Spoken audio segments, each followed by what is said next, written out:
हरे कृष्णा, राधे राधे दोस्तों। आप सभी माताओं बहनों का मेरे YouTube चैनल में दिल से स्वागत है। आप सभी का बहुत बहुत धन्यवाद। आप सबने मेरे YouTube चैनल को इतना प्यार दिया, आप सबने मेरे वीडियो को इतना दिल से सुनते हैं और समझते हैं, इसके लिए आपका तहे दिल से धन्यवाद। आप सभी माताएं बहनें हमारे YouTube चैनल पर आज से लेकर 300 दिन तक ज्येष्ठ मास की कथा अध्याय श्रवण करेंगे और अपने गर्भ में पल रहे शिशु को भी श्रवण कराएंगे। आप सभी माताओं बहनें हो सके तो मुझे माफ़ कीजिएगा, क्योंकि आज से लेकर 4 तक की अध्याय आपको नहीं सुना पाए, किसी कारणवश हम नहीं सुना पाए, इसलिए हो सके तो हमें माफ़ कीजिएगा। और आज से लेकर 300 दिन तक हमारे YouTube चैनल पे आप अध्याय मास कथा और साथ में गर्भ कथा का रसपान करेंगे। तो वीडियो थोड़ा लंबा होगा, घबराइएगा नहीं, अच्छी कथा है। कथा सुनने के बाद अच्छा फील होगा, अपने गर्भ में पल रहे शिशु को हलचल महसूस होगी, आनंदित होगा शिशु। इसलिए हो सके तो वीडियो को पूरा देखिएगा और आज से लेकर अंत तक जरूर कथा का रसपान कीजिएगा।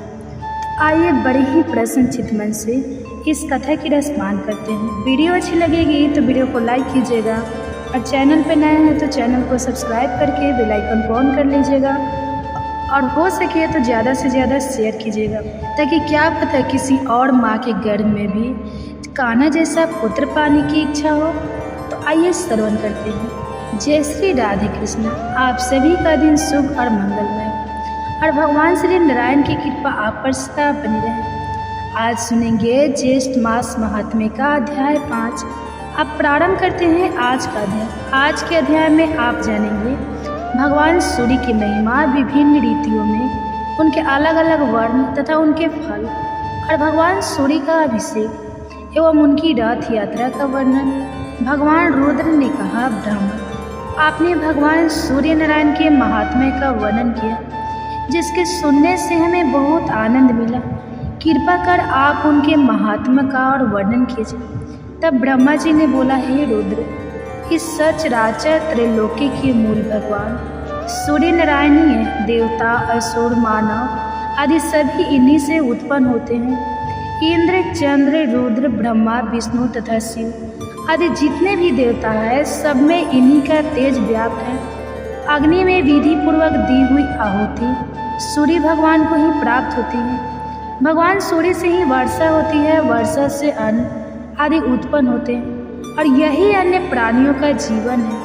इन्हीं से जगत की उत्पत्ति होती है और अंत में इन्हीं में सारी सृष्टि विलीन हो जाती है। ध्यान करने वाले इन्हीं का ध्यान करते हैं तथा यह मोक्ष की इच्छा रखने वालों के लिए मोक्ष स्वरूप है। यदि सूर्य भगवान ना हो तो क्षण, मुहूर्त, दिन, रात्रि, पक्ष, मास, ऋतु, आयन, वर्ष तथा युग आदि काल विभाग हो ही नहीं, और काल विभाग ना होने से जगत का कोई व्यवहार भी नहीं चल सकता। ऋतुओं का विभाग ना हो तो फिर फल, मूल, खेती, औषधियाँ आदि कैसे उत्पन्न हो सकती है, और इनकी उत्पत्ति के बिना प्राणियों का जीवन भी कैसे रह सकता है। इससे यह स्पष्ट है कि ये 4 चराचर विश्व के मूलभूत कारण भगवान सूर्य नारायण ही है।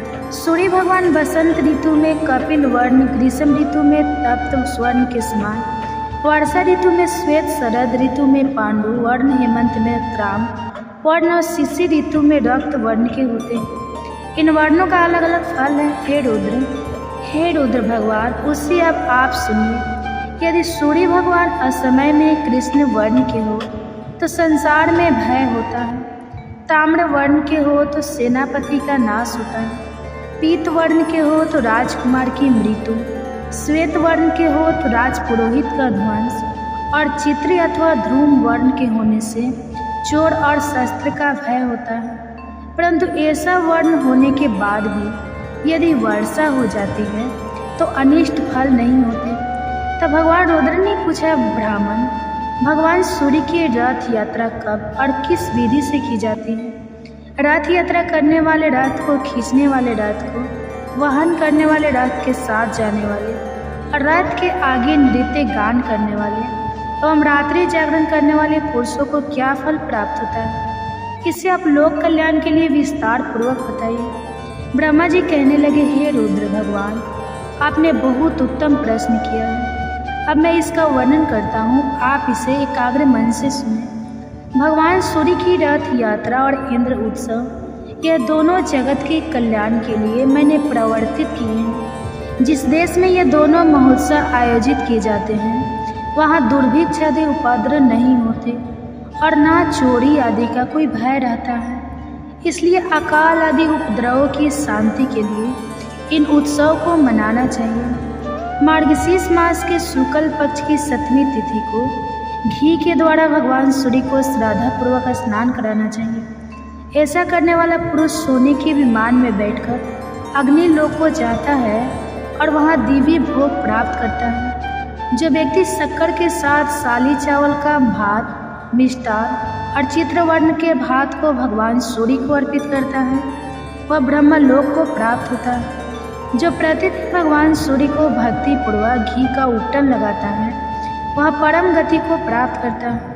पौष मास की शुक्ल 7वीं को तीर्थों के जल या पवित्र जल से वेद मंत्रों के द्वारा भगवान सूर्य को स्नान कराना चाहिए। सूर्य भगवान के अभिषेक के समय प्रयाग, पुष्कर, कुरुक्षेत्र, नैमिष, पुरतर्थ, सोन, गोकर्ण, ब्रह्मवर्त, कुशावर्त, बिल्वक, नील पर्वत, गंगा द्वारा गंगा सागर, लोकप्रिय, मित्रवन, भांडिरवन, चक्रतीर्थ, राम तीर्थ, गंगा, यमुना, सरस्वती, सिंधु, चंद्रभागा, नर्मदा, वीतवती, शिवापयोग, कृष्णवेनिया, पुष्करसी, कौशिकी तथा सरयू आदि सभी तीर्थों, नदी और समुद्रों का स्मरण करना चाहिए। देवी आश्रमों और देव स्थानों का भी स्मरण करना चाहिए। इस प्रकार स्नान कराकर 3 दिन, 7 दिन, एक पक्ष अथवा मास भर उस अभिषेक के स्थान में ही भगवान का अधिवास करें और प्रतिदिन भक्ति पूर्वक उनकी पूजा करते रहें। माघ मास के कृष्ण पक्ष की 7वीं को मंगल कलशों तथा वितान आदि से सुभोगित चौकोर और पक्के ईंटों से बनी वेदी पर सूर्य नारायण भगवान को भली भांति स्थापित करके हवन, ब्राह्मण भोजन, वेद पाठ और विभिन्न प्रकार के नृत्य, गीत, वाद आदि उत्सव को करना चाहिए। इसके बाद माघ शुक्ल चतुर्थी को आयोजित व्रत करें, पंचमी को एक बार भोजन करें, षष्ठी को रात्रि के समय ही भोजन करें और सप्तमी को उपवास करके हवन, ब्राह्मण भोजन आदि संपन्न करें। सबको दक्षिणा देकर पौराणिक की भली भांति पूजा करें। इसके बाद रत्न जटित स्वर्ण के रथ में भगवान सूर्य को विराजित करें। उस रथ को उस दिन मंदिर के आगे ही खड़ा करें। रात्रि में जागरण करें और नृत्य गीत चलाता रहे। माघ शुक्ल अष्टमी को रथ यात्रा करनी चाहिए। रथ के आगे विविध बाजे बजते रहे, नृत्य गीत और मंगल वेद ध्वनि होती रहे। रथ यात्रा प्रथम नगर के उत्तम दिशा से प्रारंभ करनी चाहिए। पुनः क्रमशः पूर्व, दक्षिण और पश्चिम दिशाओं में भ्रमण कराना चाहिए। इस प्रकार रथ यात्रा करने से राज्य के सभी उपद्रव शांत हो जाते हैं। राजा को युद्ध में विजय मिलती है तथा उस राज्य में सभी प्रजाएं और पशु निरोग एवं सुखी हो जाते हैं। रथ यात्रा करने वाले रथ को वहन करने वाले और रथ के साथ चलने वाले सूर्य लोक में निवास करते हैं। तब भगवान रुद्र ने कहा, हे ब्राह्मण, मंदिर में प्रतिष्ठित प्रतिमा को किस प्रकार उठाना चाहिए और किस प्रकार रथ में विराजमान कराना चाहिए, इस विषय में मुझे संदेह हो रहा है, क्योंकि वह प्रतिमा तो स्थिर अर्थात अचल प्रतिष्ठित है, इसलिए उसे कैसे चलाया जा सकता है। कृपया कर आप मेरे इस शेष को दूर कीजिए। तब ब्रह्मा जी बोले, वत्सव के अवयव के रूप में जिस रथ का पूर्व में मैंने वर्णन किया है, वह रथ सभी रथों में पहला रथ है। उसको देखकर ही विश्वकर्मा ने सभी देवताओं के लिए अलग अलग विविध प्रकार के रथ बनाए हैं। उस प्रथम रथ की पूजा के लिए भगवान सूर्य ने अपने पुत्र मनु को वह रथ प्रदान किया। मनु ने राजा इवाकु को दिया और तब से ये रथ यात्रा पूजित हो गई और परंपरा से चली आ रही है। इसलिए सूर्य भगवान की रथ यात्रा का उत्सव मनाना चाहिए। भगवान सूर्य तो सदा आकाश में भ्रमण करते रहते हैं, इसलिए उनकी प्रतिमा को चलाने में कोई भी दोष नहीं है। भगवान सूर्य के भ्रमण करते हुए उनका रथ व मंडल दिखाई नहीं पड़ता, इसलिए मनुष्यों ने रथ यात्रा के द्वारा ही उनके रथ व मंडल का दर्शन किया है। ब्रह्मा, विष्णु, शिव आदि देवों की प्रतिमा के स्थापित हो जाने के बाद उनको उठाना नहीं चाहिए, क्योंकि सूर्य नारायण भगवान की रथ यात्रा प्रजाओं की शांति के लिए हर वर्ष करनी चाहिए। सोने चांदी अथवा उत्तम काष्ठ का अतिशय रमणीय और बहुत सेधक रथ का निर्माण कराना चाहिए। उसके बीच में भगवान सूर्य की प्रतिमा को स्थापित करके उत्तम लक्षणों से युक्त अतिशय सुशील हरित वर्ण के घोड़ों को रथ में नियोजित करना चाहिए। उन घोड़ों को केसर के रंग कर अनेक आभूषणों, पुष्प मालाओं और चवड़ आदि से सजाना चाहिए। रथ के लिए अर्घ्य प्रदान करें। इस प्रकार रथ को तैयार करके सभी देवताओं की पूजा कर ब्राह्मण भोजन कराना चाहिए। दक्षिणा देकर दीन, अंधे, उपेक्षितों तथा अनाथों को भोजन आदि से संतुष्ट कराना चाहिए। उत्तम, मध्यम अथवा अधम किसी भी व्यक्ति को विमुख नहीं होने देना चाहिए।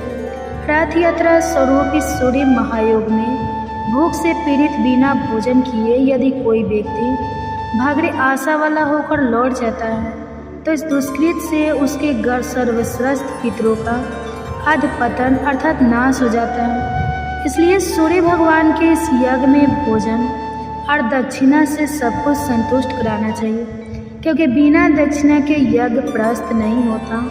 और फिर मंत्रों से देवताओं को उनका प्रिय पदार्थ समर्पित करना चाहिए। इसके बाद मंत्रों से बलि देकर वामदेव, पवित्र मान, अस्तोकराथर इन रचाओं का पाठ करें। फिर पुण्य वाचन और अनेक प्रकार के मंगल वादों की ध्वनि कर सुंदर एवं समतल मार्ग पर रथ को चलाए, जिससे कहीं पर धक्का ना लगे। घोड़े के अभाव में अच्छी बैलों को रथ में लगाना चाहिए। यह पुरुषगण ही रथ को खींचे। 30 या 16 ब्राह्मण जो शुद्ध आचरण वाले हो तथा व्रती हो, वे प्रतिमा को मंदिर से उठाकर बड़ी सावधानी से रथ में स्थापित करें। सूर्य प्रतिमा के दोनों ओर सूर्य देव की रागी और निछुवा अर्थात क्रमशः संख्या और छाया नामक दोनों पत्नियों को स्थापित करें। निछुवा को दाहिनी ओर तथा रागी को बाईं ओर स्थापित करना चाहिए। सदाचारी वेद पाठी 2 ब्राह्मण प्रतिमाओं के पीछे की ओर बैठे और उन्हें संभाल कर स्तर रखे।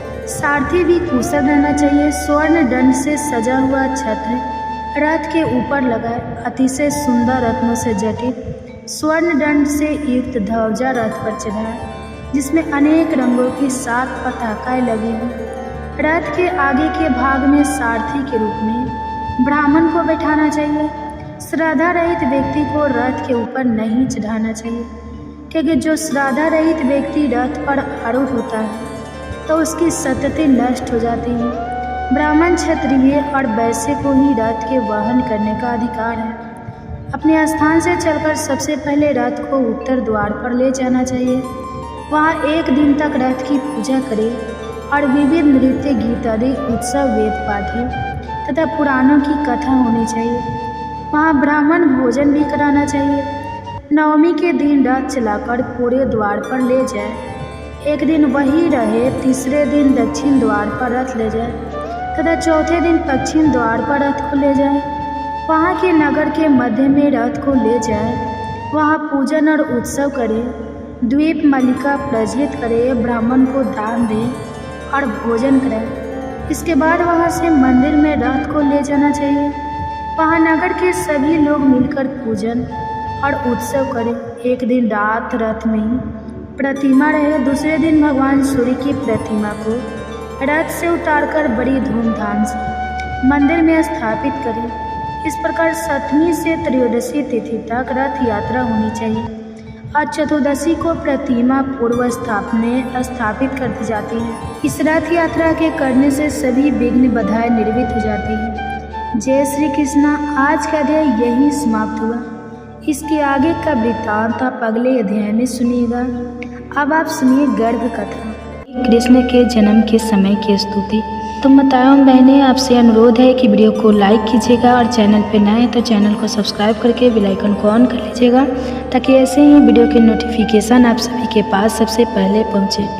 कहा जाता है कि गर्भावस्था में अगर पूरी भागवत ना भी सुन पाए तो कृष्ण के जन्म के समय की स्तुति अपने गर्भ में पल रहे शिशु को जरूर श्रवण कराना चाहिए। श्रवण करने से गर्भ में पल रहे शिशु पर भगवान के जैसे ही गुण आते हैं। तो आइए बड़े ही प्रसन्न चित्तमन से इस कथा का रसपान करते हैं। मथुरा नगरी के हृदय में जब अंधकार धीरे धीरे गहराने लगा, अत्याचार की छाया लोगों की आत्मा को डसने लगी थी। कंस का आतंक दिन प्रतिदिन बढ़ता जा रहा था। धर्म के लिए यह काल रात्रि के समान था। नर नारी, पशु पक्षी, यक्ष गंधर्व सभी किसी चमत्कारी ज्योतिष की प्रतीक्षा कर रहे थे। देवकी वासुदेव की अर्धांगिनी मथुरा के राजमहल में अपने 8वें पुत्र के गर्भधारण की अवस्था में थी। वह पुत्र कोई साधारण जीवात्मा नहीं, स्वयं श्रीहरि का अंश था। देवकी का गर्भधारण करना मानव सृष्टि के मध्य अंधकार में एक दीपक के जलने के समान था। जब नारद मुनि को यह ज्ञात हुआ कि नारायण स्वयं इस धरा पर अवतरित होने वाले हैं, वे अत्यंत प्रसन्न हुए। तत्काल ब्रह्मलोक, कैलाश, यमलोक, इंद्रलोक सभी में यह शुभ समाचार फैलाने लगे। देवगण एकत्र होकर क्षीर सागर के निकट पहुँचे, जहाँ भगवान विष्णु विश्राम कर रहे थे। सभी देवताओं ने उनके चरणों में गिरकर प्रार्थना की। विष्णु भगवान ने उत्तर दिया, मैं शीघ्र ही देवकी के गर्भ से प्रकट होकर मथुरा में जन्म लूँगा। जैसे जैसे गर्भ के महीने बढ़ते गए, देवकी के तन में तेज और चेतना असाधारण रूप से प्रकट होने लगी। वासुदेव ने देखा कि उनकी पत्नी के मुख पर दिव्य आभा है। वह केवल एक माता नहीं थी, वे अब संपूर्ण ब्रह्मांड के पालनहार की जननी बनने जा रही थी। गर्भस्थ कृष्ण स्वयं भी उस गर्भ में ध्यान मग्न रहते हुए संसार की स्थितियों को जान रहे थे। वे स्वयं योगेश्वर थे और वहाँ से भी वे समस्त घटनाओं का संचालन कर रहे थे। देवकी कई बार स्वप्न में दिव्य दृश्य देखती। कभी श्रीहरि का शंख, चक्र, गदा और शंख पग दिखाई देता, कभी गोकुल के हरे भरे वन। एक रात्रि जब देवकी विश्राम कर रही थी, आकाशवाणी के रूप में देवताओं की स्तुति गूंज उठी। जय देव जनार्दन, योगेश्वर, जगत धारा, जगत के पालक, योग माया के स्वामी, तुम ही सृष्टि के आदि हो, तुम ही अंत। हे कृष्ण, तुम्हारा गर्भ में रहना भी संपूर्ण त्रिलोकी को पावन कर रहा है। देवकी के गर्भ में तुम दीपक हो, जो अंधकार में ज्ञान की ज्योति जगा रहा है। तव नाम मात्र से पाप विनष्ट होते हैं। गर्भवासी होकर भी तुम त्रिलोक के नाथ हो। हे योगेश्वर, तुम्हारी लीला अमग्य है। अच्युतांत गोविंद नामो स्तुति। श्री कृष्ण जननी गर्भे स्थिति होकर भी तुम समस्त ब्रह्मांड का भार उठाते हो। 8वां मास पूर्ण होते ही मथुरा में भय और कौतूहल दोनों का अवतरण फैल गया। कंस को ज्ञात था कि देवकी का 8वां पुत्र उसकी मृत्यु का कारण बनेगा। उसने कारा पहरा बैठा दिया। कारागार के चारों ओर प्रहरी, बंद द्वार और ब्रज के समान दीवारें थी, मगर नियति के आगे किसी की नहीं चलती। अष्टमी की रात्रि, रोहिणी नक्षत्र, अर्धरात्रि का समय, आकाश में घनघोर घटाएं छाई थी। बिजली कड़क रही थी, परंतु भीतर एक दिव्य प्रकाश फैला हुआ था। देवकी पीड़ा से काँप रही थी और वासुदेव उनके पास चुपचाप ध्यान मग्न खड़े थे। और तभी शांति छा गई, जैसे सृष्टि रुक गई हो। और वह क्षण आया, देवकी के गर्भ से स्वयं भगवान श्री कृष्ण प्रकट हुए।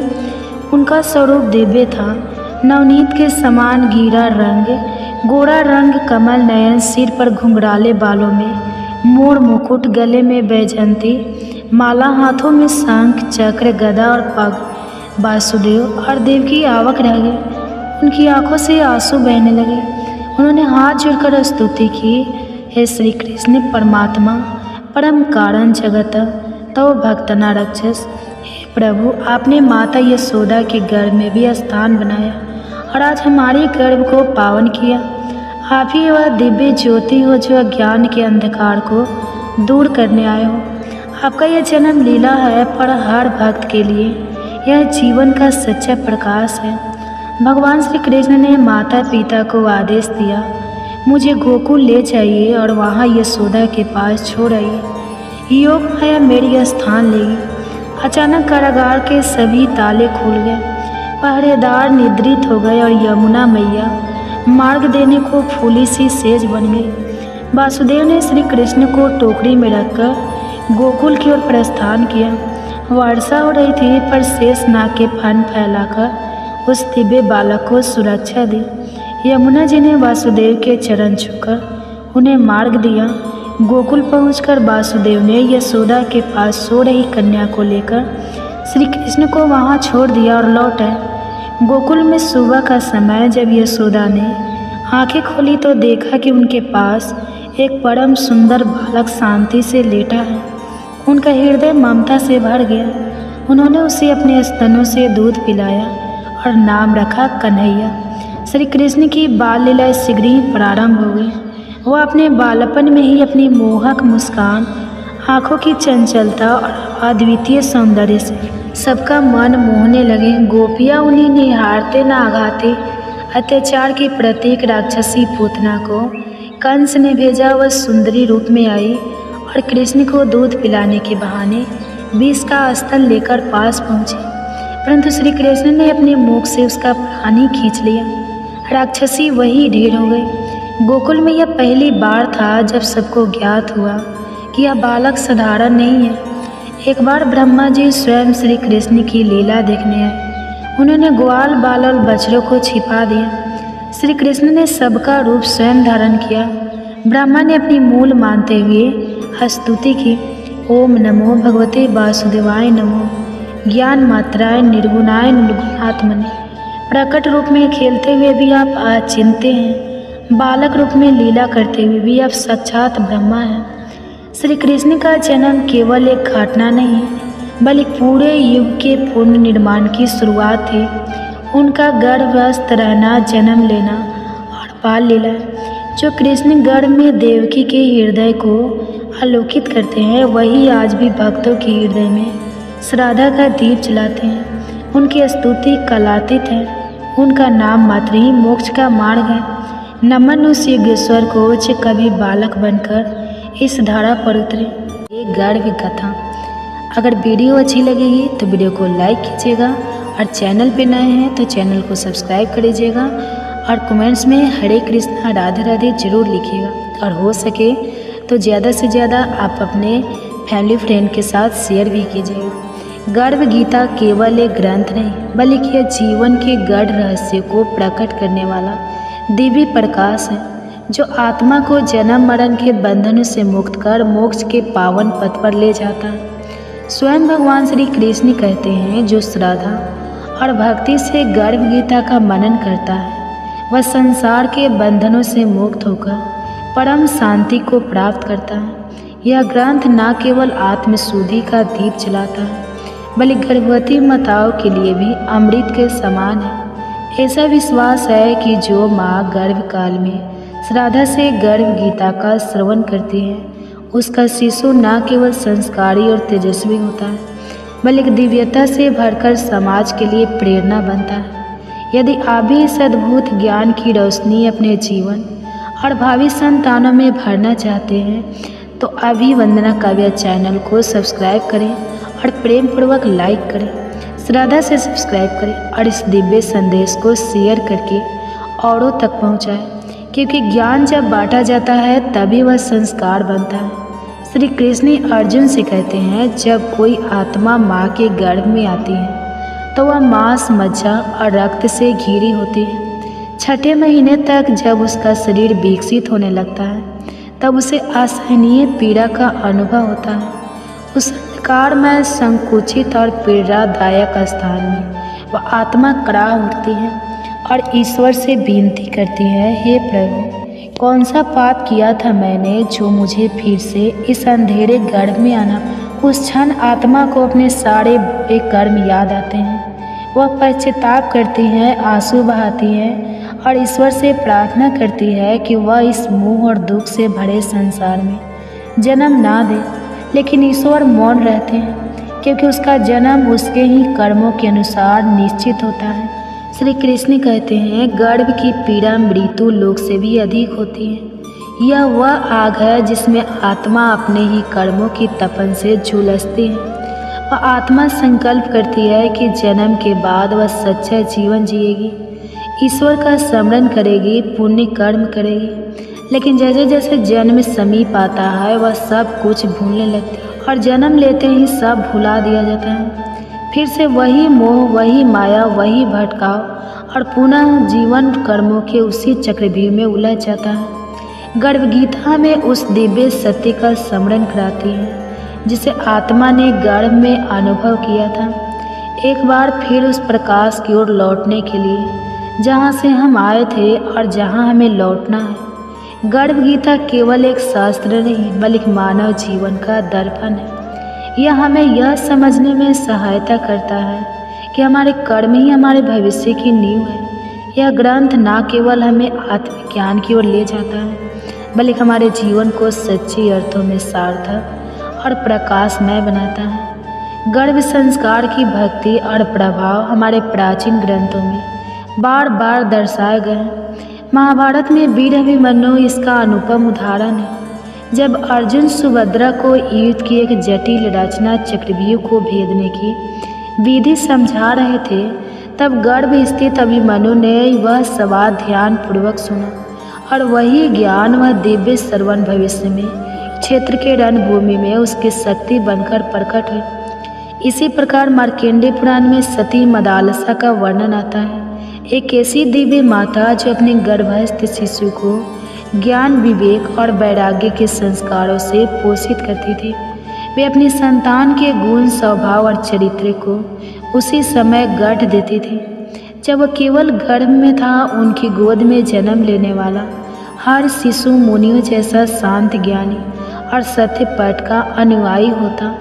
गर्भ गीता और ऐसे दिव्य उदाहरण हमें यह सिखाते हैं कि गर्भ केवल जीवन की शुरुआत नहीं बल्कि आत्मा के संस्कारों का बीजारोपण है।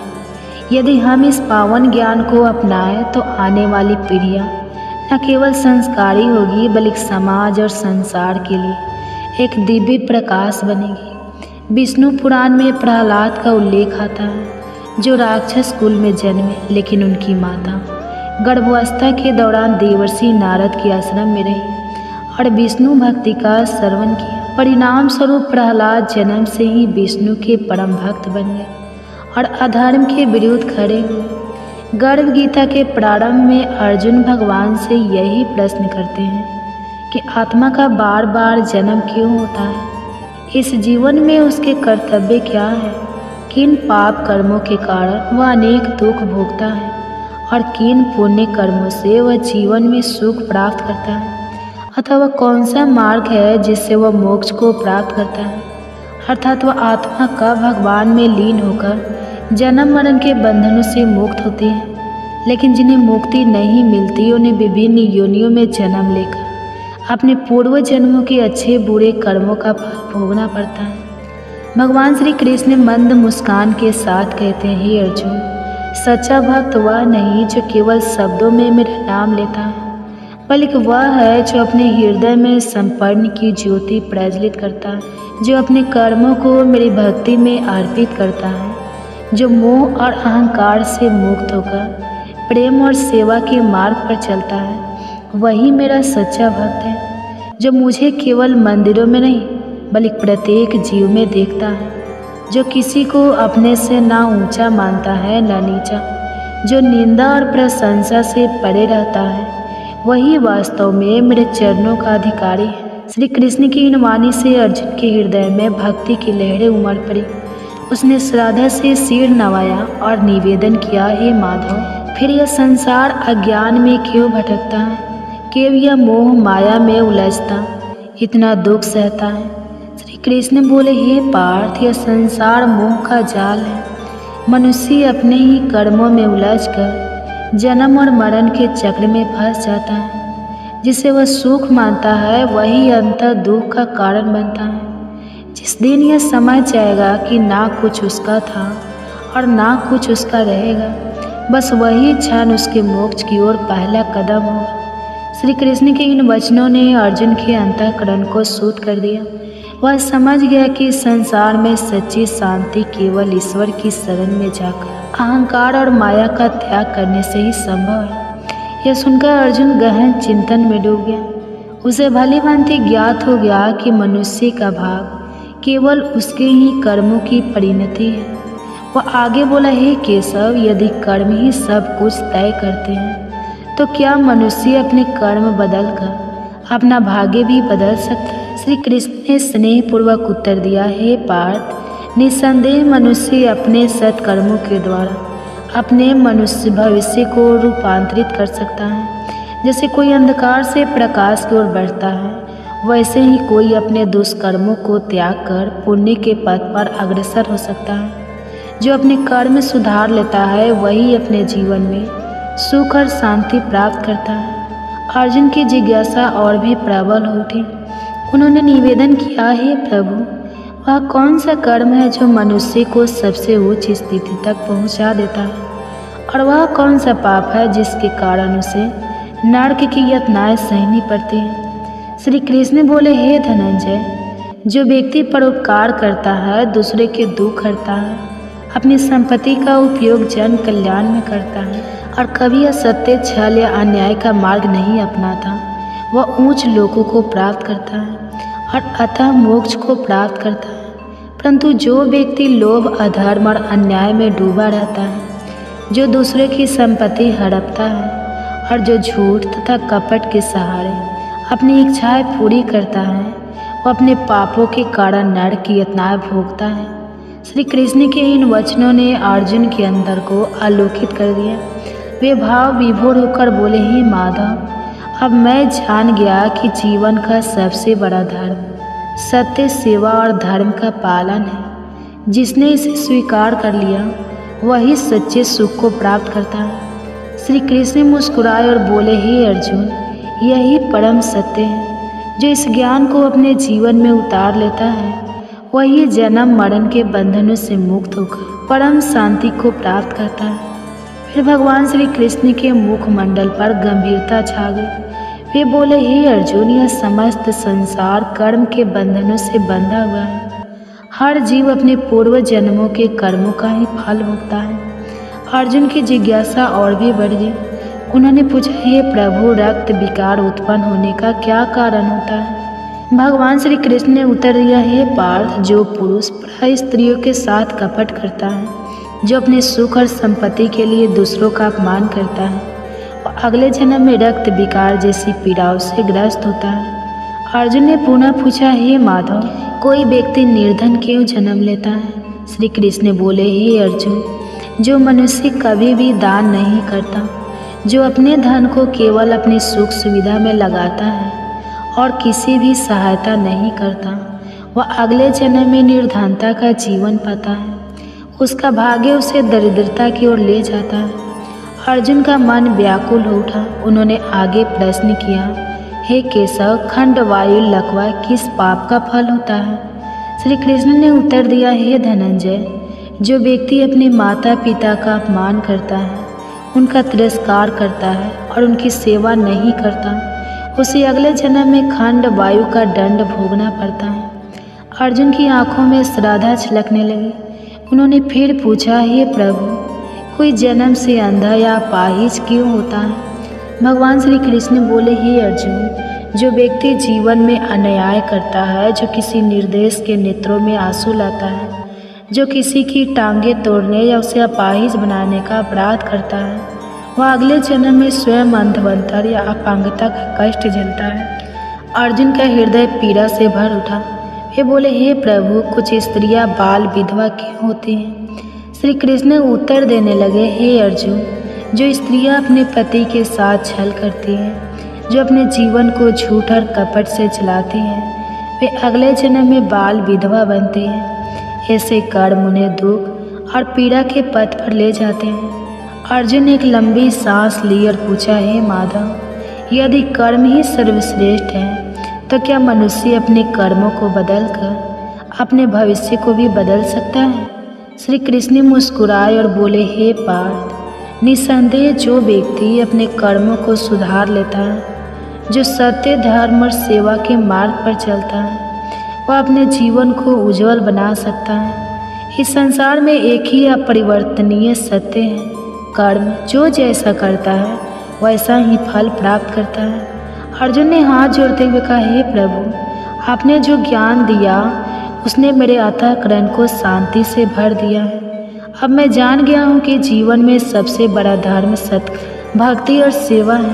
भगवान श्री कृष्ण मुस्कुराए और बोले, हे अर्जुन, जो इस ज्ञान को अपने जीवन में उतारेगा वह जन्म मरण के बंधन से मुक्त होकर परम शांति को प्राप्त करेगा। फिर श्री कृष्ण ने अर्जुन की ओर करुणा भरी दृष्टि डालते हुए कहा, हे पार्थ, निसंदेह मन अत्यंत चंचल और बलशाली है। यह उन्मत्त हाथी के समान है जो बिना लगाम के विपरीत दिशाओं में दौड़ता रहता है, परंतु हे अर्जुन, इसे संयम और निरंतर अभ्यास से नियंत्रित किया जा सकता है। अर्जुन ने एक लंबी सांस ली और पूछा, हे माधव, यह अभ्यास और संयम कैसे किया जाए? क्या कोई सरल मार्ग है जिससे मन को वश में किया जा सके? श्री कृष्ण ने मधुर मुस्कान के साथ उत्तर दिया, हे धनंजय, आप सभी के गर्भ में पल रहे शिशु पर कान्हा जी का आशीर्वाद सदैव बनी रहे।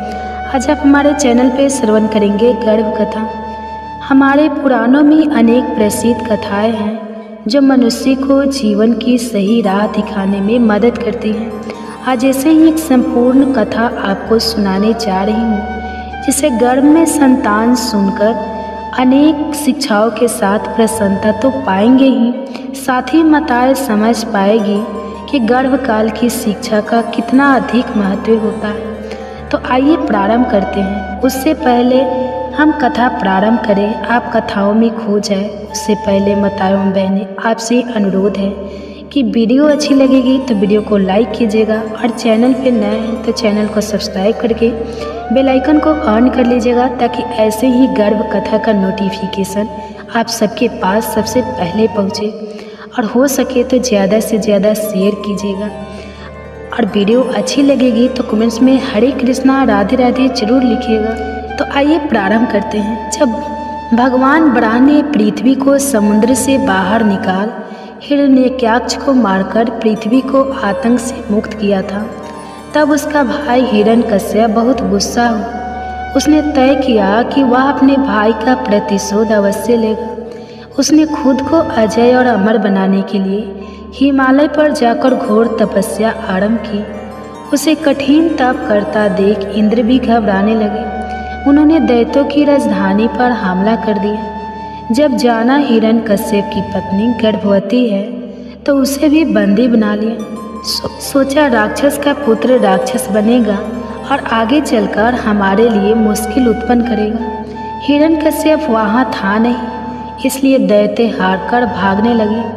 देवताओं ने दैत्यों की राजधानी लूट ली। इंद्र ने हिरण्यकश्यप की पत्नी क्यादु को बंदी बना ली और स्वर्ग ले जाने लगा। पर तभी रास्ते में देवर्षि नारद मिले। उन्होंने इंद्र से कहा, तुम दैत्य राज की पतिव्रता पत्नी को मत ले जाओ, यह महापाप है। इस पर इंद्र ने अपना उद्देश्य बताया कि जन्म के बाद वह संतान का वध करेगा, फिर देवी क्यादु को भी छोड़ देगा। तब नारद जी ने समझाया, गर्भ में संतान के संस्कार बदले जा सकते हैं। यह संतान भगवान श्री विष्णु की परम भक्त बनेगी। बस तुम क्यादु पुत्री को मुझे सौंप दो। इंद्र ने देवर्षि की बात मान ली और अब क्यादु देवराज के बंधन से मुक्त हो गई। वे देवर्षि के आश्रम में रहने लगे। जब तक उसके पति तपस्या से वापस नहीं लौट आते, उसके लिए और कोई सुरक्षित जगह थी भी नहीं। देवर्षि उसे अपनी पुत्री की तरह मानते। गर्भस्थ संतान को भगवत भक्ति का उपदेश देते। गर्भ में प्रहलाद भी उन उपदेशों को सुन बड़ा ही आनंदित होता। कुछ वर्षों बाद जब हिरण्यकश्यप वरदान प्राप्त कर लौटा, उसने सभी देवताओं को जीत लिया। सभी लोकपालों को हराकर उनकी सारी संपदा छीन ली।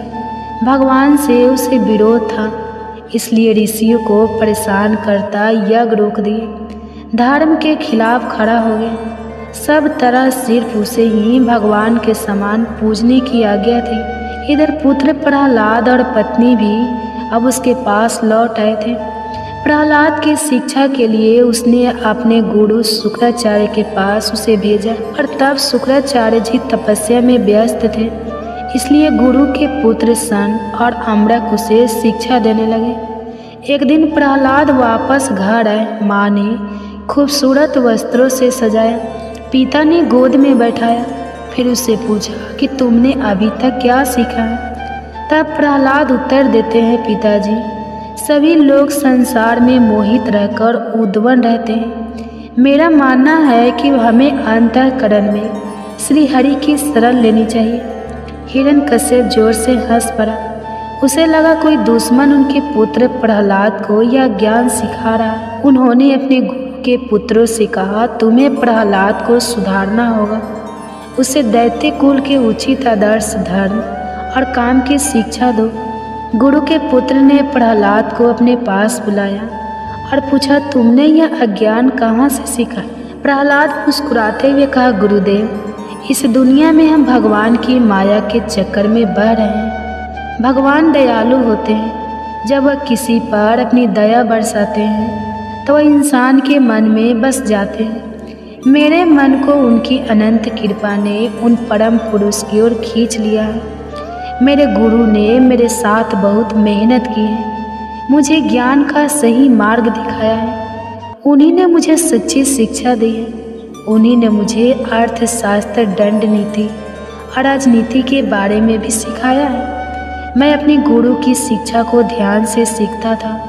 उनके मन में विद्या के प्रति सच्ची आस्था थी। मैंने गर्भकाल में ही संपूर्ण ज्ञान प्राप्त कर लिया है। गुरु पुत्र को उसकी बात ज़्यादा समझ नहीं है। तब हिरण्यकश्यप ने भी अपने पुत्र को गोद में बिठाकर पूछा, बताओ बेटा सबसे अच्छा ज्ञान क्या है?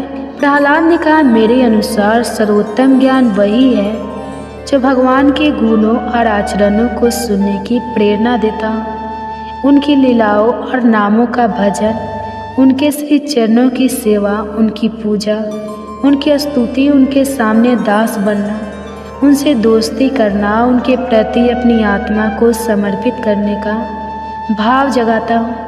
मेरे अनुसार इसी का अनुसरण कर हम जीवन में सबसे उत्तम फल प्राप्त कर सकते हैं। हिरण्यकश्यप बहुत क्रोधित हो गया। उन्होंने प्रहलाद को बुरी तरह डांटा और उसे जमीन पर पटक दिया। उनके गुरुकुल के छात्रों ने बताया कि हमने उसे गलत नहीं सिखाया है। प्रहलाद शांति से खड़े रहे, बिना किसी क्रोध के। वे अपने पिता से कहने लगे, पिताजी आपको गुस्सा नहीं आना चाहिए। गुरु के पुत्रों का भी कोई दोष नहीं है। वे विषयों की वस्तुओं को बार बार उपभोग करके उन्हीं में लगे रहते हैं, पर मैं सच्चे ज्ञान को जानता हूँ। आज वह नन्हा सा बच्चा त्रिभुवन विजय दैत्यराज हिरण्यकश्यप के सामने बिना डरे खड़ा था और पिता की रुचि के विपरीत यह सब कहे जा रहा था। दैत्यराज के गुस्से का अब कोई पार नहीं था। उसने अपने क्रूर सभासदों को आदेश दिया, जाओ तुरंत इस दुष्ट बच्चे को मार डालो। दैत्य बच्चे पर हमला करने के लिए तलवार, त्रिशूल, अन्य शास्त्रों को लेकर चिल्लाते हुए उस बालक पर टूट पड़े, पर प्रहलाद निर्भय खड़े रहे। उन्हें सब जगह उन्हें दयालु प्रभु ही दिखाई देते थे। उन्हें किसी का भी डर नहीं था। असुरों ने बड़े ताकतवर अस्त्र शस्त्रों से बार बार हमला किया, लेकिन प्रहलाद को खरोच तक नहीं आई। उसके शरीर को छूते ही हथियार टुकड़े टुकड़े हो जाते। हिरण्यकश्यप को बहुत हैरानी हुई। उसने तय कर लिया कि वह प्रहलाद को अब जिंदा नहीं छोड़ेगा। वह कई तरह के उपाय करने लगा। एक बार हाथी के सामने प्रहलाद को डाल दिया, लेकिन हाथी ने प्रहलाद को प्यार से अपनी सूंड से उठा लिया। फिर प्रहलाद को उसने एक कटोरी में बंद कर दिया, जहाँ भयंकर सर्पों को छोड़ दिया। लेकिन यह सर्प प्रहलाद के पास पहुंचकर केचुए की तरह सीधे हो गए। जब जंगली सिंह के सामने उसे छोड़ा गया तो वह पालतू कुत्ते की तरह उसके सामने पूंछ हिलाता हुआ बैठ गया। जब प्रहलाद को खाने के लिए उग्रवश दिया गया तो उसका भी उस पर कोई प्रभाव नहीं हुआ। विष पेट में जाकर अमृत बन गया। अनेक दिनों तक उसे भोजन नहीं दिया गया, जल की एक बूंद नहीं मिली। फिर भी प्रहलाद के स्वास्थ्य पर कोई असर नहीं हुआ।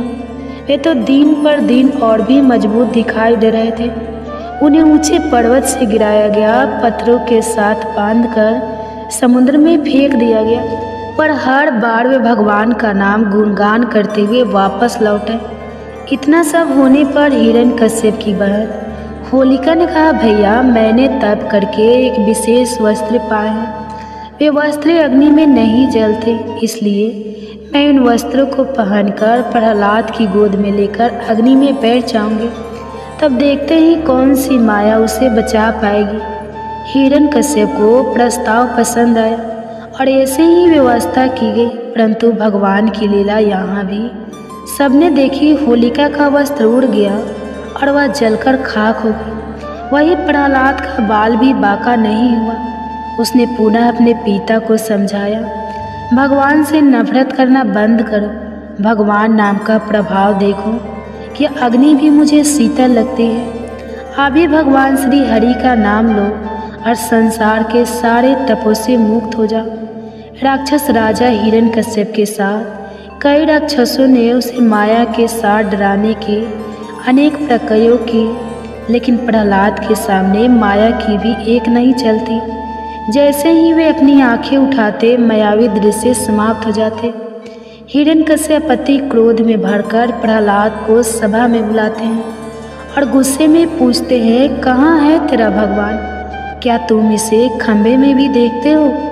तब प्रहलाद ने कहा, हाँ पिताजी, मैं उन्हें यहाँ भी देखता हूँ। तब क्रोध में सिंहासन से उठकर उसने बड़े जोर से खंभे को एक घूंसा मारा। उस खंभे में से एक महाभयंकर दहाड़ उठी, जैसे सारा ब्रह्मांड फट गया हो। सभी लोग भयभीत हो गए। हिरण्यकश्यप भी इधर उधर देखने लगा। उसने देखा खंभा बीच से फट गया है और वहाँ से मनुष्य के शरीर और सिंह के मुख की अद्भुत भयंकर आकृति प्रकट हो रही है। भगवान नरसिंह बहुत तेजी से आगे बढ़ रहे थे और वे गरजने लगे। उन्होंने दैत्य राजा हिरण्यकश्यप को पकड़ लिया और जिस दैत्यराज के पास वरदान था कि वह किसी भी घर के अंदर या बाहर, दिन में न रात में, धरती पर या आसमान में किसी भी प्राणी, किसी भी हथियार, किसी भी मनुष्य, पशु, किसी भी जीवित निर्जीव प्राणी से नहीं मरेगा। किसी भी अस्त्र शस्त्र का प्रभाव उस पर नहीं होगा। उसे भगवान ने अपनी जंघ पर रखकर अपने नाखूनों से उसका पेट फाड़ दिया। दैत्यराज हिरण्यकश्यप का अंत हुआ, लेकिन भगवान नरसिंह का क्रोध अभी शांत नहीं हुआ। वे बार बार गरज रहे थे। इसके बाद ब्रह्मा, शंकर और अन्य देवता उनकी स्तुति करने लगे। माँ लक्ष्मी भी भगवान के विकराल क्रोधित रूप को देखकर बहुत डर गई। उनकी हिम्मत नहीं हुई कि वह उनके पास जाए।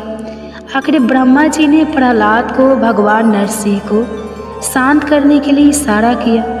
तब प्रहलाद निर्भय होकर भगवान के पास गए और उनके चरणों में गिर गए। भगवान ने स्नेह से उन्हें उठा लिया, अपनी गोद में बैठा लिया। वे बार बार प्रहलाद को चाटते हुए कहने लगे, बेटा प्रहलाद, मुझे माफ़ कर दो।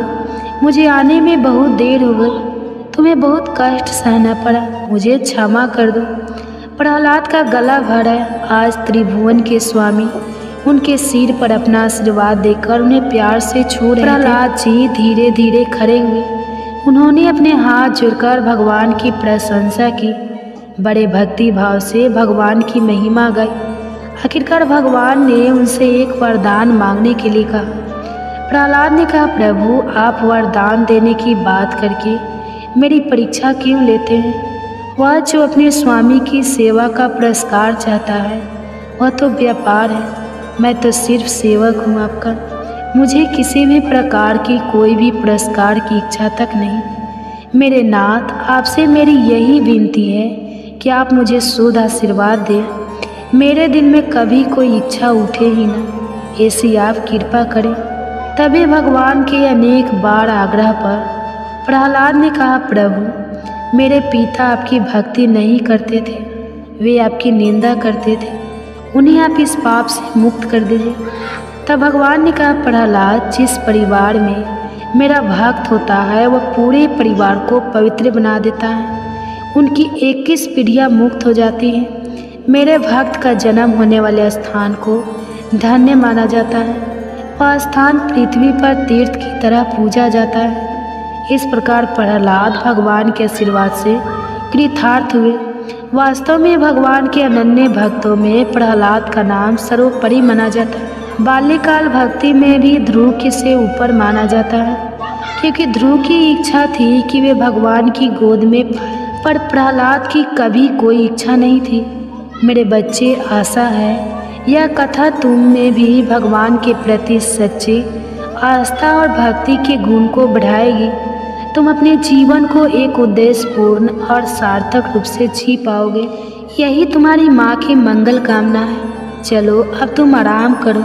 आज के लिए इतना ही। ओम शांति शांति शांति। नमो नमः।